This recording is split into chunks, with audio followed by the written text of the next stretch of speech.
Olá!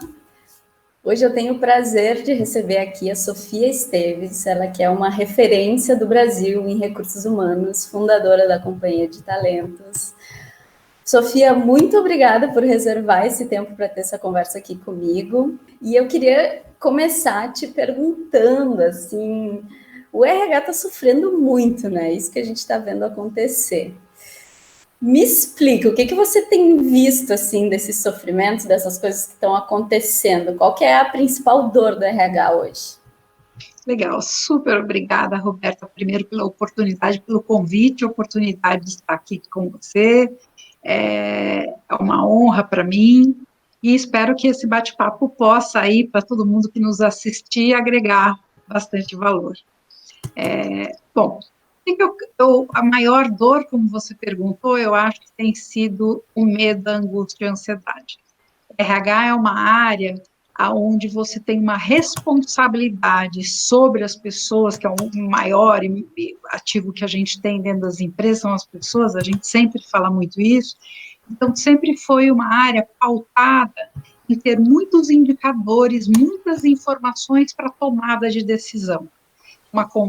É uma área que normalmente tem muitos alinhamentos com as áreas de negócio, com o board, com o presidente, para poder tomar as melhores decisões. Com isso, se faz com que muitas vezes as decisões sejam mais lentas, né, para se ter todas as informações e a certeza que está tomando a melhor decisão, porque quando você está mexendo com gente, você não tem muita margem de manobra de errar, ou você está mexendo com gente, ou você está mexendo com a marca empregadora da empresa, ou com motivação, ou com engajamento. Então, eu sinto que a maior dor é assim, de uma hora para outra, tiraram as minhas informações, tiraram aí os meus indicadores, eu fui tomado por um tsunami, onde a área de recursos humanos passou a ser a grande, né, protagonista, tá nas câmeras, né, de todo mundo aí para tomar decisão, com muito pouca informação. Então, não é só o medo do Covid na vida pessoal, na vida familiar, mas também de todos, a saúde dos colaboradores, essa parte de sair correndo para ajudar a parte de saúde e bem-estar das pessoas foi o primeiro passo de todos os RHs que eu conheço. Né? Hoje cedo, eu estava numa reunião com 110 diretores de recursos humanos aqui virtualmente, e essa foi uma fala de todos, né? O segundo ponto foi como é que é aquela parte que você diz, espera aí, com tudo isso que está acontecendo, quais são as prioridades e como é que eu me organizo? Porque a gente, hoje mesmo nessa apresentação, só 3% das empresas afirmaram que estavam totalmente digitalizados e prontos para não receber isso que a gente está recebendo, que para isso ninguém estava pronto, mas tiveram menos dificuldade do que por estarem com as suas contratações digitais, com o seu processo de admissão digital já, com o seu processo de onboarding, de integração, recebimento de novos colaboradores também, digital também já feito, além do presencial.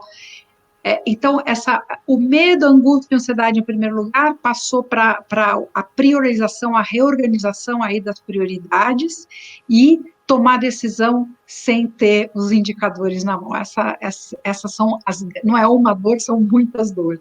E hoje, assim, enfrentando essas dores, qual que você enxerga que seja o principal desafio dos RHs nesse tempo acumulado de 5 meses de quarentena no Brasil que a gente tem?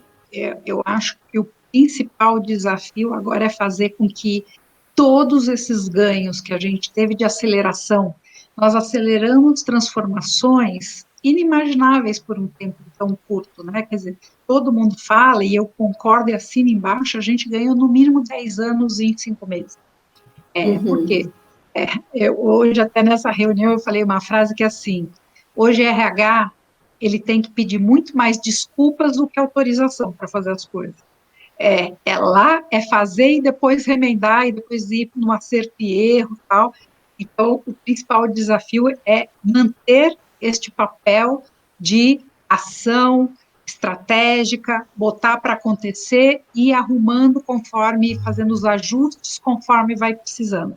A gente vai acertar muito, a gente vai errar algumas vezes, não é uma área fácil de aceitar erro, né? As pessoas de RH se punem muito, mas é assim que tem que ser, tem que fazer que nem marketing já faz há muitos anos, como a área de inovação faz há muitos anos, então, essa é a maior preocupação agora, como é que tudo isso que eu ganhei de aceleração, eu perpetuo, então essas novas competências que surgiram de empatia, de humanização de relação, de relações de mais confiança, de mais colaboração, que isso se perpetue nas culturas e não seja a hora que o coronavírus for embora, a gente volte aí atrás e cada um olhar para o seu umbigo ou voltar a ser mais subserviente do que protagonista. Você comentou que também, claro, existem erros nesse processo. E o que Sofia Esteves, você recomendaria para os RHs evitarem ao máximo fazer nesse momento? É se perdoar em primeiro lugar. É ter a certeza que vai errar. E quando você tem a certeza que você vai errar, você toma mais cuidado. Você vai usar mais o seu bom senso. Eu sempre disse, não é agora por causa do Covid, não, mas quem me conhece sabe que eu já falei isso inúmeras vezes. Uma vez chegou um presidente para mim e disse assim, Sofia, eu estou com uma posição aqui na empresa, né, queria ajuda para recrutar aqui um diretor de recursos humanos, mas quando eu fui chamar o meu diretor de TI, levantou a mão e falou assim, eu quero ser o diretor de RH, me dá essa chance? Ele falou, mas TI não entende nada de RH. E a minha resposta para ele foi, quem te disse? Ele falou, como quem me disse?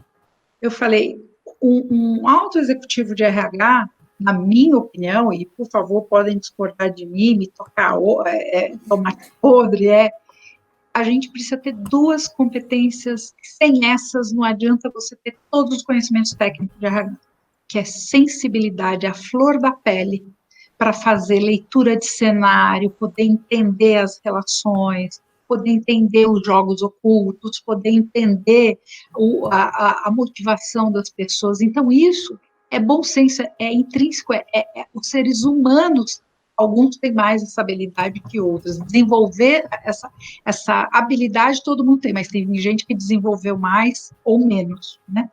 A segunda é uma coisa chamada bom senso. Bom senso, porque se você conhece de fato a cultura da organização que você está e conhecer a cultura assim, esta aqui é a cultura que eu quero perenizar, são valores que eu não abro mão, o acionista não abre mão, e essas outras coisas da cultura, atributos da cultura, precisam evoluir, como todas as empresas evoluem na sua cultura, a empresa que mantém a cultura estática morre. Não, olha o caso que a gente teve na Kodak, né? Não conseguiu evoluir. Então, estar sempre atento, que assim, é olhar para isso e olhar para o futuro, e hoje tem muitos estudos, um outro ganho aqui do momento da pandemia, quantos e quantos estudos que nós nunca teríamos acesso, da McKinsey, de grandes consultorias estratégicas, das grandes escolas de negócios, conteúdos abertos para podermos pesquisar gratuitamente. Então, assim, como é que eu me cerco de recursos olhando perspectiva do cliente, do meu negócio, para onde o meu negócio está indo enquanto business mesmo, conversar aí com os estrategistas, com o presidente da empresa, para entender, eu vou crescer, eu vou diminuir, eu vou lançar novos produtos, eu vou mudar, às vezes, de setor, para onde a gente está indo, como está o meu pipeline de pessoas em relação a isso que nós buscamos para o futuro, e fazer esses ajustes. Então, e nesses ajustes tem erro. Então, se perdoar em primeiro lugar, e aí tomar esse cuidado e esse bom senso, ouvir um pouco as pessoas, mas tomar as decisões que estejam realmente pautadas nas crenças e valores que eu quero levar para o futuro. Esse eu acho que é a maior dica que eu dou e que eu tento seguir no meu dia a dia aí com o meu time. Às vezes você não tem eu sempre brinco, tem alguns sentimentos que vêm aqui de dentro, você não sabe nem explicar direito o porquê que você tem vontade de fazer aquela coisa, mas se ela faz sentido para a empresa, não tenha medo, vai lá e faz. A gente não pode deixar querer ser perfeito, porque quando a gente é perfeito, a gente é imperfeito que perdeu o time. E isso é também, de certa forma, uma mudança de paradigma para a cultura das empresas, não? Hoje, você vê que as empresas, elas estão mais resistentes a mudar sua cultura, a aceitar essas competências do futuro, ou não? As empresas estão dispostas? Como é que está esse cenário nesse momento? Mixed feelings, Roberta. Tem empresa que diz assim, né? Isso aqui é só uma marolinha, vai passar, daqui a pouco volta tudo, os meus clientes vão voltar, o mercado vai voltar a ser o que era, então está tudo bem, segurar um pouco e tá assim. Mas a grande maioria são empresas que estão dizendo, né? A água está aqui. Ou eu consigo boiar mais forte, dar aquele pulo para, ou eu vou mergulhar e vou me afogar. Então, eu acho que as empresas, assim, nunca mais vai voltar a ser o que era. Nunca mais. Então, dar espaço para perder cliente, dar espaço para resistência à mudança, é uma grande chance de não sobrar para ninguém. Então, a maior parte está mais sensível a isso, porque tá doendo em todos os sentidos, né? Tá sendo difícil em todos os sentidos. E também a primeira vez, Roberta, não sei se teria alguma pergunta desse tipo, mas eu queria trazer aqui, é a primeira vez, olha, eu sou empreendedora há 32 anos, tenho 58 anos de idade, então muita gente fala, pô, se ela é empreendedora há 32 anos, quantos anos ela tem? Eu tenho 58. Empreendi a minha primeira empresa com 26 anos. Em 32 anos, eu nunca vi uma crise como essa e sem precedentes, no passado, as outras crises, a primeira coisa, diminuiu o faturamento, diminuiu o resultado, chegava o controller e o CFO e dizia assim, vamos cortar custo, e qual é o custo maior dentro de todos os negócios? Pessoas. Pessoas eram a primeira coisa a não cortar. Agora foi a primeira vez, eu digo que uma crise sem precedentes necessita de atitudes sem precedentes. Foi a primeira vez que se olhou todos os custos antes de chegar em pessoas, porque já aprendemos, né? Não aprender com os erros, isso é que é muito ruim. Errar pode, não aprender com os erros é que não pode. Nas outras crises, você mandava muitas pessoas embora, as pessoas paravam de consumir, aumentava a inflação, você perdia mais ainda. Então, essa equação tem sido muito mais pensada do que no passado. Óbvio, alguns setores mais impactados com outros, sofrendo mais que outros, mas eu acho que esse bom senso, esse cuidado com pessoas tem sido muito maior. Que bom ter essa noção de contexto também, porque, enfim, a gente viu aí empresas baixarem os salários, reduzirem carga horária, tentarem segurar ao máximo as demissões, de fato, né? Ainda que muitas tenham ocorrido.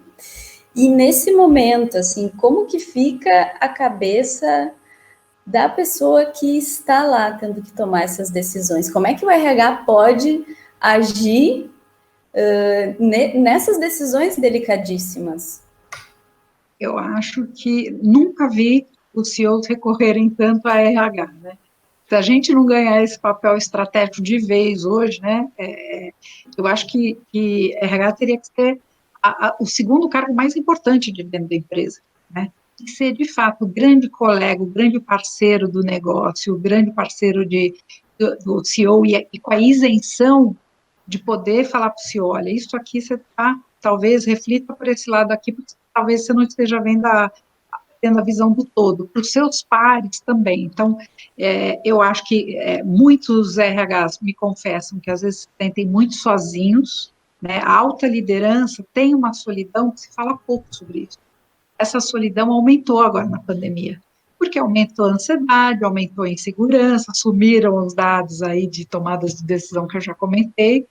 Então, eu acho que é o momento de se unir e não ter o ser de uma área ou ser da outra, todo mundo colaborar para fazer o melhor e RH não se isentar desse papel. Então, mesmo com a solidão, mesmo com o frio na barriga, vai lá e faz. É melhor errar tentando acertar do que não fazer nada. E você comentou sobre essas competências aí que a gente conhece, que tem essas 10 competências do profissional do futuro, que elas são essencialmente humanas e subjetivas e da relação. Hoje, como é que você vê isso entrando na prática das empresas? As competências, elas não mudaram, né? Quer dizer, todo mundo continua falando em mindset digital, continua falando em visão de negócios, e em aprender o tempo inteiro, a capacidade profissional de aprender o tempo inteiro, lifelong learning, né? Que é como você estimula a tua curiosidade para o tempo inteiro aprender e aprender de formas diferentes. Então, o que mudou, na realidade, foi as priorizações das competências. Sempre a gente teve que ter resiliência, resistência à frustração, mas agora a gente teve que provar que tem realmente resiliência. Ou quando eu olho para novos colaboradores, isso tem tomado uma necessidade grande. Esse cara aguenta mesmo a porrada e rapidamente se reengaja, se remotiva e vai para frente.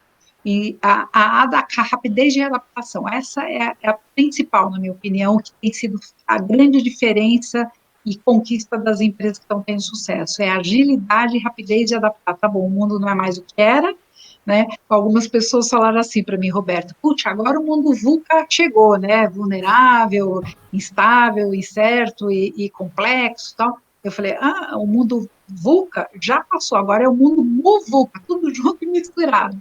Então, a capacidade rápida de se adaptar tem sido fundamental. A empatia também ganhou um grande destaque. A empatia, o que é? No jargão popular, é conseguir se colocar no sapato do outro. Eu, como colaborador, entender que se eu estou assustado, com medo e ansioso, meu chefe está mais que eu. A pressão que meu chefe está sentindo é maior que a minha, porque é ele que tem que tomar a decisão, ele que tem o medo de errar.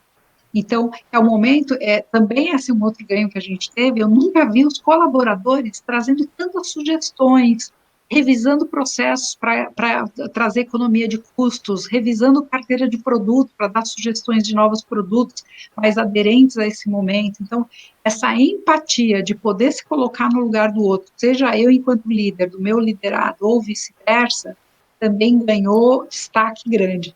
Eu não vou falar de todas, mas por última, não menos importante, mas que eu queria destacar aqui, é a criatividade. Por que criatividade, Sofia? Né? A gente fala tanto de inovação. Inovação, óbvio, um dos atributos da inovação é a criatividade. Mas a criatividade, a inovação, ela vem com uma expectativa de que você inovar é fazer alguma coisa totalmente disruptiva, que ninguém fez, nova, moderna, atual.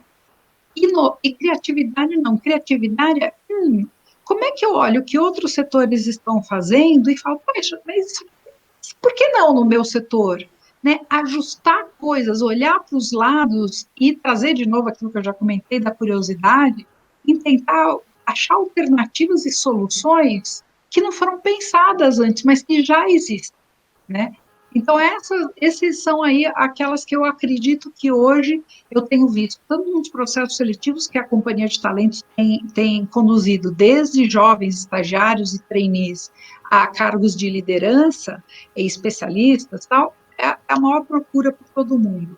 E a questão da adaptação a um processo seletivo 100% digital, não vai ter mais o shake hands, né, não vai ter mais o dar a mão para cumprimentar, vai ser aqui no olho na câmera, mas se a gente pensar de verdade, a gente está perdendo muito pouco, né? Mas em compensação estamos ganhando uma oportunidade de trabalhar com pessoas competentes e atualizadas que estejam em qualquer lugar do mundo. Como agora você aí no Rio Grande do Sul, eu aqui em São Paulo. Quer dizer, dá para fazer. No meio do que você estava dizendo agora, me ocorreu que o RH, ele acaba sendo um canal para todas essas transformações ganharem tração, não? Porque, assim, eu fico pensando também, acompanhando o dia a dia de empresas e o ecossistema de negócios, eu me pergunto qual é a porta de entrada para esse mindset do futuro contaminar as empresas. E vejo muito o RH como esse agente que consegue, diria nem se adaptar, mas fazer realmente essa mudança acontecer. Eu achei ótimo isso que você falou sobre ser a hora e a vez do protagonismo do RH nesse momento, e queria que você comentasse um pouco assim sobre essa importância do RH de também estar atualizado a essas mudanças e se sentir um agente de transformação nas empresas. RH não é um tirador de pedido. Por isso até que muitas vezes eu vejo e aconselho até as empresas a mudarem o nome de recursos humanos para gestão de pessoas, gestão de gente, porque é esse o nosso papel. Né? Não adianta marketing criar um monte de coisas se a RH não estiver colocando as pessoas certas ou treinando as pessoas certas para tocar. Não adianta a área de produto, criar produtos incríveis, a produção conseguir ter maquinário incrível, se não tiver operadores e pessoas para tocar, ou vendedores para colocar aquele produto no mercado. Tudo passa por pessoas, tudo. E a nossa maior contribuição enquanto RH não é fazer aquilo que os outros nos mandam, é ter o papel de verdade, de consultor, de mentor, de coaching dos outros diretores para entender as necessidades e transformar essas necessidades em realidade. E, às vezes, eu mostro para ele que aquilo é exatamente como ele gostaria que eu, enquanto RH, fizesse, não é o melhor jeito de fazer. Não é o jeito mais produtivo ou menos custoso. Então, é esse papel que eu digo muito de conselheiro e muitas vezes de dizer, olha, meu amigo, até aqui é teu papel, aqui para frente deixa que eu vou fazer da melhor forma. Confia que eu vou fazer e mostra resultado. É isso aí. A gente tem trabalhado aqui um programa de educação corporativa, muito centrado no conteúdo e baseado em microlearning e soft skills. E, bem, eu estou à frente desse projeto no conteúdo e por isso que eu queria te perguntar, como é que você acha que a educação corporativa deveria ser conduzida hoje? Porque acompanhando isso de perto, a gente também encontra várias dúvidas com relação a conduzir uma educação corporativa, sabe? Ótima pergunta. De novo, né? Qual é a minha visão sobre isso? Educação corporativa, né?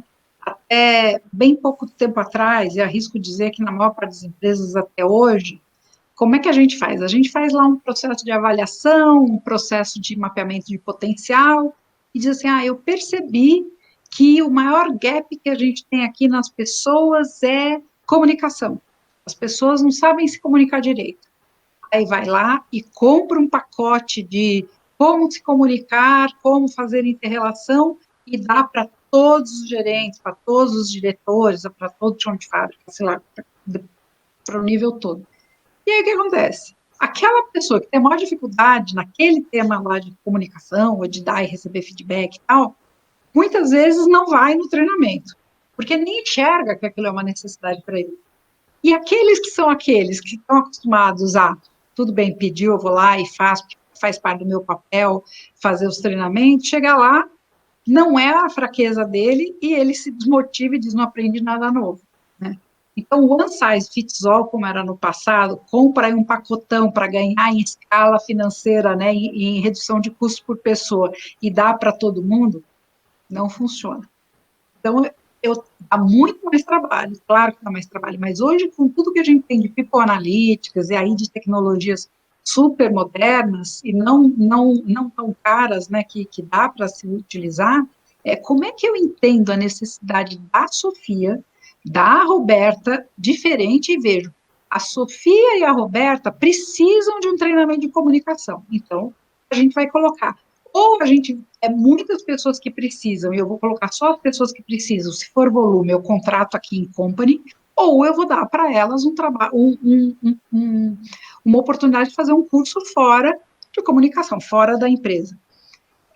Então, analisar outro de como dar feedback, só a Sofia precisa, então só a Sofia vai fazer. Não, este ponto aqui, ou porque é uma competência que eu vou mudar para o futuro, ou porque estrategicamente, realmente, alguma coisa que eu não tenho dentro de casa, aí sim, aí eu contrato para todo mundo e faço aí uma reciclagem de todo mundo. Então, o principal da educação corporativa é o entendimento, e não é achando que está dando e-learning, que a pessoa tem que ter toda uma educação que o brasileiro não tem, no mundo inteiro não tem, mas já está comprovado por todos os indicadores, não adianta comprar um serviço de e-learning, que a pessoa tem que ter lá, ela se autogerenciar de ir lá, de sentar, de assistir uma aula à distância, que a pessoa não está lá do outro lado, é tudo gravado e tal. principalmente o brasileiro, ele precisa de interação. Ele precisa da sensação de conjunto e de construção de conhecimento. Então, não tem problema nenhum, a gente não perde nada em ser virtual. Aliás, nesses 5 meses, um outro grande ganho que a gente teve em todos os projetos que a gente tem feito, e teve que mudar, né, do presencial para o virtual, e a gente já fazia vários virtuais, o que tem sido? A média de pessoas que marcam para fazer o treinamento por parte da empresa e aparecem, é em média 50%. 50% ou o chefe chamou de última hora o presidente ou o cliente pediu um negócio e não aparece. E agora, como são virtuais, e aí acaba sendo até em tempos reduzidos e não tem desgaste de tempo de locomoção, a média tem sido de 82% a 83% de participação. Então, aí é um ganho enorme. Então, ter cursos menores, com frequências, mas com pessoas junto no mesmo horário, com um facilitador aqui organizando, vai ter um vídeo, vai ter uma tarefa que eu vou fazer em conjunto, à distância, mas ele precisa ser prático, ele não pode ser teórico. Ele pode ter uma pincelada de 10 minutos, 15 minutos, alguma coisa, mas intercalada com exercícios, a educação do futuro, não só corporativa, nas escolas também é esse o futuro, porque a gente precisa desenvolver o papel de análise crítica e de construção de conhecimento junto, deixar de estar aqui apostila, estuda e aplica isso no seu dia de trabalho. Isso não, já morreu, só esqueceram de enterrar. Sim, acho que isso também é muito valioso para palestrantes, mentores, trainers que fazem parte da nossa base também. Saber disso, eu acho que tem que reciclar o tempo inteiro. Por isso que a gente tem uma área na Companhia de Talentos só para fazer estudo e pesquisas e tendência, e olhar no Brasil, e olhar por setor, e olhar por geração, por jovens, a média gestão, a alta liderança. Se você não entender o todo, né, dando um exemplo prático, né, do que eu estou falando, há 19 anos atrás, eu iniciei uma pesquisa na época chamava a Empresa dos Sonhos, hoje ela chama Carreira dos Sonhos. A gente começou olhando e pesquisando só tendências de futuro que o jovem queria de expectativa de carreira, e com o decorrer do tempo a gente ampliou isso para jovens, média gestão e alta liderança, e para outros países, para vários outros países. Então, a gente consegue ter a fotografia do que o brasileiro pensa de todas essas gerações, vamos chamar assim, e do que os outros países pensam. Quando a gente começou há 19 anos atrás, e aí quando a gente começou a pesquisar os outros grupos, era muito diferente entre o que o jovem queria e o que a alta liderança pensava e queria. As expectativas, a maneira de enxergar o mundo era muito diferente. Hoje, é muito sutil a diferença. Alguns casos, até os percentuais batem. Então, que interessante, né? Se nós não fizéssemos esse trabalho o tempo inteiro de estudar anualmente, semestralmente, eu estaria com o discurso lá de trás. O que acontece, né? Porque a gente, quando chega na liderança, tem a tendência, eu não me coloco diferente nisso, não, às vezes eu me pego fazendo isso também, então quero ser aqui empática em dizer isso, que não é simples. Às vezes eu pego e falo, mas no meu tempo, quando eu comecei, eu assobiava, chupava cana, ia, fazia não sei o quê, eu já era mais maduro, dava tempo para as coisas acontecerem. O jovem de hoje não é assim. Então, não adianta eu achar que deveria ser assim. Ele não é mais assim. Então, o que eu tenho que me modificar para poder entender e aprender junto? O que o jovem tem para me ensinar? O que eu tenho para ensinar para o jovem? Todo mundo cresce junto. A palavra da vez aqui é humildade. Não é arrogância de achar que porque eu sou líder, porque eu tenho 58 anos, eu sei mais do que meu filho de 19 ou de 23, ou o meu estagiário que está começando lá na Companhia de Talentos. Então, para todo palestrante, para todo trainer, não tem receita, estudar. Curiosidade, entender setores e poder trazer coisas de verdade que agreguem valor. Sofia, o que a Sofia Esteves de hoje diria para a Sofia Esteves de antes da pandemia? De antes da pandemia? Pergunta difícil, hein? Eu acho que eu diria calma, né? Como todo mundo, quando tudo isso aconteceu, né? Vou conseguir superar tudo isso. O início eu me assustei bastante, né? Falei, né?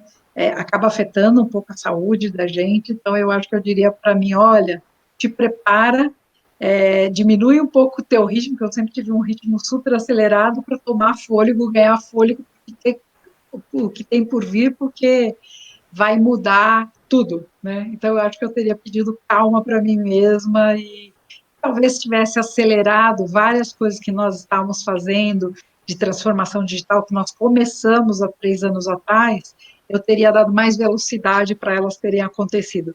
Estamos fazendo agora, estamos conquistando tudo aquilo que a gente queria, mas foi com um pouquinho mais de dor e de noite sem dormir do que poderia ter sido se a gente tivesse dado a agilidade. Então, como eu estou contando aqui para vocês, ninguém é perfeito, ninguém estava totalmente preparado, muito menos eu. Então, era isso que eu falaria para mim.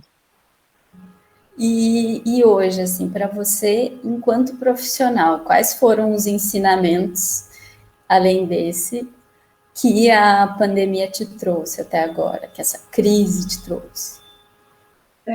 Eu acho que o principal, eu tinha uma descrença já muito enraizada dentro de mim da individualidade, as pessoas eram muito individuais e não solidárias. Né? Confesso que era uma crença limitante minha.